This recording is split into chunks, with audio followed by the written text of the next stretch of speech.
आज हम लोग जो सीखने चल रहे हैं उस टॉपिक का नाम क्या है? गुणा। आज हम लोग कौन सा सवाल सीखेंगे? गुणा। तो गुणा करना बहुत ही आसान होता है, पर हम पहले ये जाने कि आखिर गुणा क्या है। आप लोग जब तक ये नहीं जानोगे कि गुणा क्या है तब तक हम उसमें काम नहीं कर पाएंगे। तो गुणा क्या है, पहले प्रश्न है मेरा, तो ये जान जाओ बेटा, किसी भी वस्तु को जोड़ना, किसी भी संख्या को जोड़ना और वो संख्या बार बार आती हो, वो संख्या बार बार आती हो। जैसे बेटा मैंने लिखा 5 5 5 5 5 5 5, ऐसे करते जाए और कई बार जोड़ना पड़ जाए। इसको जोड़ेंगे तो 5 10 15 20 25 30 35 40, तो कितना है बेटा जोड़ने पर? 40 है। तो किस संख्या को हमें जोड़ना है? जोड़ रहे हैं 5 को, तो आप यहां पर लिखते हैं क्या बेटा? 5। ये 5 कितनी बार आया है? 1 2 3 4 5 6 7 8, तो आप यहां पे लिख देंगे 8। 8 का पहाड़ा 5 बार पढ़ दो, तो 8 पंजे 40, तो ये आ गया। इसी जितना ये जोड़ने पे 40 आया था उतना गुणा करना पे आ गया 40। तो किसी भी संख्या को, किसी भी वस्तु को बार बार जोड़ना ही एक प्रकार से क्या है? गुणा है। क्योंकि गुणा करने पे हमारी चीजें आसान हो जाती हैं। जोड़ने में यहाँ गलती हो सकती थी, लेकिन यहाँ गलतियों के चांसेस कम हो। ठीक बेटा, तो गुणा में हमें ध्यान देना है, गुणा में होता क्या क्या चीजें हैं। गुणा में 3 चीजें याद रखना जरूरी है। एक तो संख्या गुण, एक को कहते हैं गुणक, और इनको जो दोनों को आपस में गुणा करते हैं तो आता क्या है? गुणनफल। तो हम किसे गुणक कहेंगे, किसे गुण कहेंगे और किसे गुणनफल कहेंगे, ये जानना होगा। जैसे यहां पर लिखा 5 गुणे 8 बराबर 40, तो अगर मैं 5 को कहूं इसके हिसाब से तो क्या होगा? गुण। और बेटा 8 को कहें तो क्या होगा? 8 यहां पर क्या हो गया? गुणक। और 8 और 5 का जो गुणा करने पर आया 40, तो ये 40 क्या हो गया? तो ये जानना है, हम इसको गुण कहेंगे, इसको गुणक कहेंगे, और ये जो आएगा गुणनफल कहेंगे।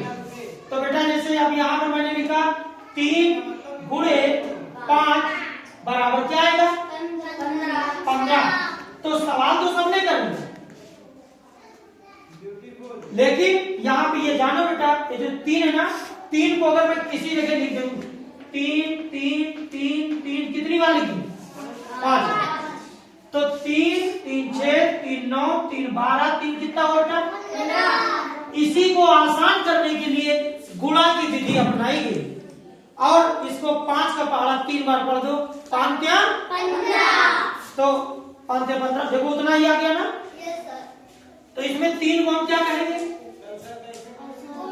गुण, और 5 को गुणा, और जो 15 है क्या कहलाएगा? गुणनफल। समझ में आ रहा बेटा? तो अगर बोलना है तो बोलना है 5 क्या? 15। इसी तरीके जैसे लिखा बेटा 4 गुणे 3, तो 3 4। मान लीजिए 7 गुणे 2 लिखा, क्या बोलेंगे? 2 7 14। Very good. मान लीजिए लिखा बेटा 3 गुणे 6, तो 6 3 18, तो आप यहाँ पे 18 14 जैसे जो चीज आ रहा है। इस सवाल को ये गुणा करने का तरीका है। मैं इसको और आसान तरीके में आपको गुणा करना सिखा रहा हूँ, इसको समझने का प्रयास करना है। बेटा यहाँ कितना लिखा है? 5। तो आप क्या करिए, 1 2 3 4 5, कितनी लाइन खींचा? ये 5 लिखा था इसलिए मैंने 5 लाइन खींच दिया। ये लाइन खड़ी हो गई, एक इसमें पड़ी खींच लीजिए, तो पड़ी में कितनी लाइन खींचे? 3। ऐसे खींचो 1 2 3, इतना खींचने के बाद आप बेटा क्या करो, जहां जहां पे लाइन कटी है उसको गिन लो। जैसे 1 2 3 4 5 6 7 8 9 10 11 12 13 14 15। तो आप आसानी से कह सकते हो कि 5 और 3 का गुणा क्या होगा 15। एक इसमें ऐसा एक और लिखता हूं और देखते हैं आप लोग समझ पाए हो कि नहीं बेटा, गौर कीजिएगा। जैसे मान लीजिए हम लिखा बेटा 3 गुणे 6, तो यहाँ पर बेटा गुणक के रूप में कितना 6, तो कितनी लाइन खींचेंगे खड़ी, तो देखो बेटा 1 2 3 4 5 6। समझ में आ गया बेटा, ये कितनी लाइन पड़ी खींचेंगे 3, 1 2 3। अब क्या करना है, जहां जहां पे गिनना है, जहां जहां पे कटा है उसी को गिनना।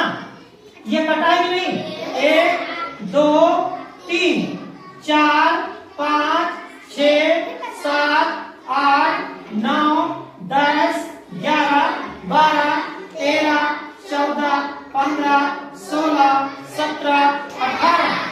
तो आप यहाँ पे 18 लिख सकते हो। अच्छे का पहाड़ा नहीं पढ़ो तो 3 बार तो कितना आएगा। सवाल समझ में आया कि नहीं आया सब बच्चों को? कोई बच्चों को समझ में ऐसा दिक्कत हो रहा बताना है।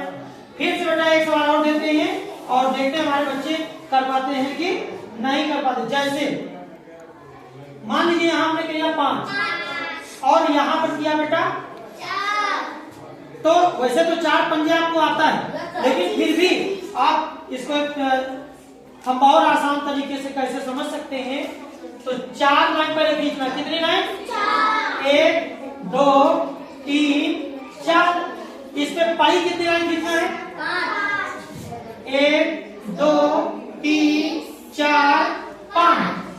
अब क्या करना, जहां जहां कटा उसे गिन लीजिए, 1 2 3 4 5 6 7 8 9 10 11 12 13 14 15 16 17 18 19 20।